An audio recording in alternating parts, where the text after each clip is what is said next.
राजकुमार भाटी, आप तमीज के दायरे में रहकर बात कीजिए। आप कर रही हैं, बदतमीजी आप कर रहे हैं और मैं बदतमीजों के साथ बहस। तो आप तमीज के दायरे में मर्यादा में रहकर बात कीजिए। आरोप मत लगाइए, अपमान कर रहा हूँ, आरोप मत लगाइए, गाली दे रहा हूँ। सुनिए, ये गलत बात है। इस देश में आज सबसे खराब हालत मीडिया की है। अरे सर आप छोड़ दीजिए। जब कोरोना गए थे तब आपको नहीं दिख रही थी हालत, जब एलएसी गए थे तब नहीं दिख रही थी आपको हालत। मणिपुर में सबसे पहले ये चैनल गया था। मेरा और आपका डिबेट नहीं है, डिबेट बहुत बड़ा है सर। Please go. लोकतंत्र इसी को कहते हैं। प्लीज गो सर, बताइए, मेरे सवाल का जवाब दीजिए। नहीं सकते, इस तरह नाराज मत होइए। मैं नाराज नहीं हो रहा। मीडिया को पंचिंग बैग मत बनाइए, फैक्ट्स को देखिए, फैक्ट्स को, मेरे जो फैक्ट है उसमें जवाब दीजिए। आलोचना से बाहर नहीं है, लोकतंत्र है। लोकतंत्र में सुप्रीम कोर्ट भी आलोचना के दायरे में। जब भारतीय जनता पार्टी के खिलाफ बोलते हैं तभी एंकर बीच में क्यों कूदते हैं? दोस्तों, गुर्जर समाज अपने अक्खड़पन और दिलेरी के लिए जाना जाता है।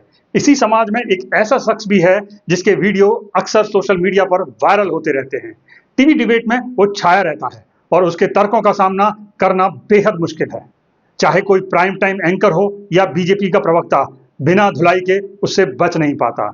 जी हाँ दोस्तों, हम बात कर रहे हैं समाजवादी पार्टी के तेज तर्रार प्रवक्ता राजकुमार भाटी की।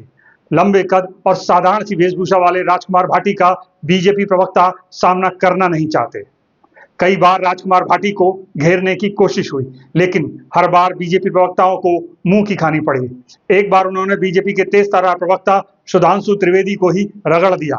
ये वीडियो देखिए।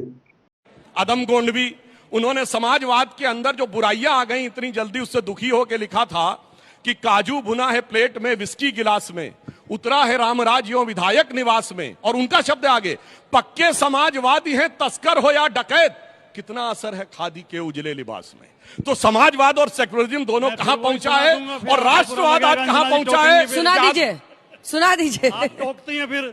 नहीं सुनाइए। ये कहते हैं अदम जी तो समाजवादी शायर थे।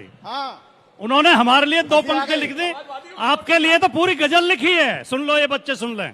जितने हरामखोर थे कुर्बो जवार में, प्रधान बन के आ गए अगली कतार में। और जब 10 मिनट की पूजा में घंटों गुजार दें, समझो कोई गरीब फंसा है शिकार में। टीवी स्टूडियो में धोनी की तरह तर्कों का हेलीकॉप्टर शॉट लगाने में माहिर राजकुमार भाटी उस वक्त हैरत में पड़ गए जब खुद सपा सुप्रीमो अखिलेश यादव ने उनकी हाजिर जवाबी की तारीफ की।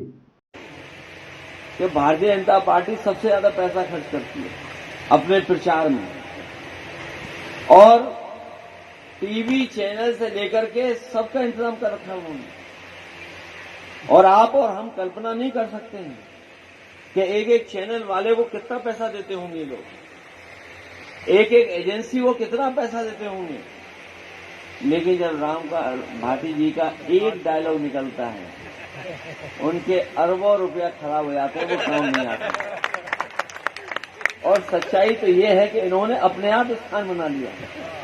अगर सामने वाला अदम गोंडवी की कोई कविता 2 लाइन सुनाता है, तो हमारी पार्टी में कोई दूसरा प्रवक्ता नहीं है जो पलट करके 2 लाइनें और उन्हें सुना दे।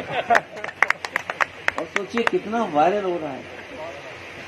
कोई ऐसा नहीं जिसके मोबाइल में न हो, न केवल उत्तर प्रदेश बल्कि बाहर के लोगों को आती है।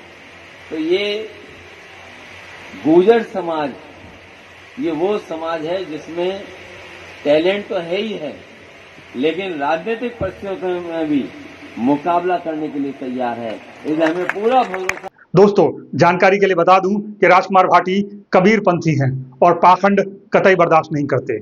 एंकर अमीश देवगन ने जब उन्हें बाबा बागेश्वर धाम पर घेरने की कोशिश की तो क्या हुआ, ये भी देख लीजिए।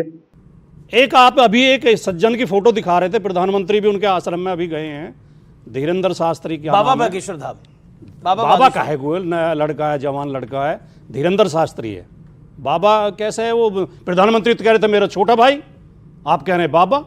प्रधानमंत्री ने अपने भाषण में कहा मेरा छोटा भाई। ये बाबा कहता है कि जो कुंभ में कुचल के मर गए हैं उन्हें तो मोक्ष मिल गया। ये तो खुशी की बात है।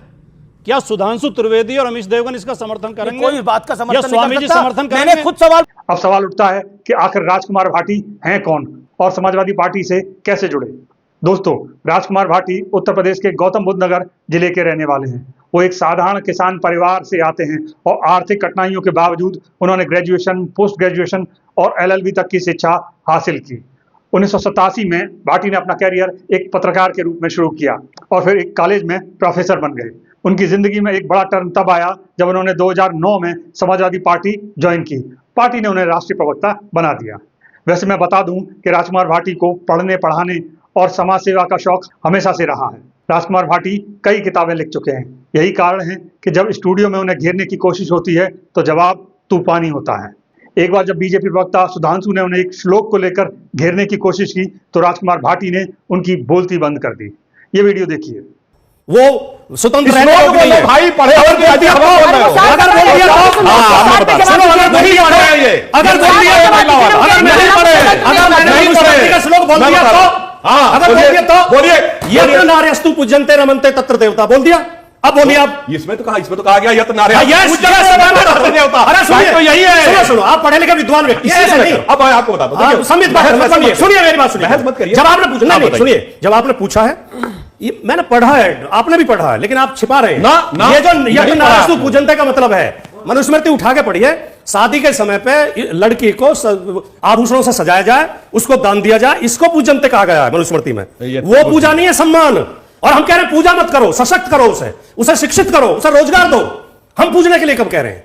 यही तो गुमराह आप करते हो, लोगों को बहकाते हो। राजकुमार भाटी की डिबेट सामाजिक समानता के तर्क पर आधारित होती हैं। दोस्तों, सोशल मीडिया पर उनके वायरल बयानों की भरमार है। कई क्रिएटर उन पर वीडियो भी तैयार करते रहते हैं।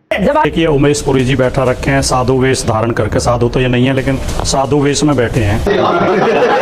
ये हम क्या है, साधु नहीं है तो ये भी बता दीजिए। तो पूरा भारत सुनना चाहता है कि मैं क्या हूं। जानता हूं आप क्या हो। क्या और आप जैसे बहुत लोगों को एक आदमी तो खुद को साधु बता रहा है, वो गाली गलौज कर रहा है। अगर देश का कोई सबसे बड़ा गद्दार संगठन है तो वो आरएसएस है, जिसने देश की आजादी की लड़ाई में गद्दारी की, अंग्रेजों की मदद की और जिन्होंने भारत के संविधान का विरोध किया। भारत के राजकुमार भाटी के घर उनके चाहने वालों का तांता लगा रहता है। राजकुमार भाटी दरअसल राजनीति में एक ऐसी ताकत के रूप में उभर रहे हैं जो अलग अलग सम्मेलनों के जरिए दिल्ली एनसीआर और पश्चिम यूपी में गुर्जर समाज को लामबंद करने में लगा है। नमस्कार, मैं अफसर अहमद।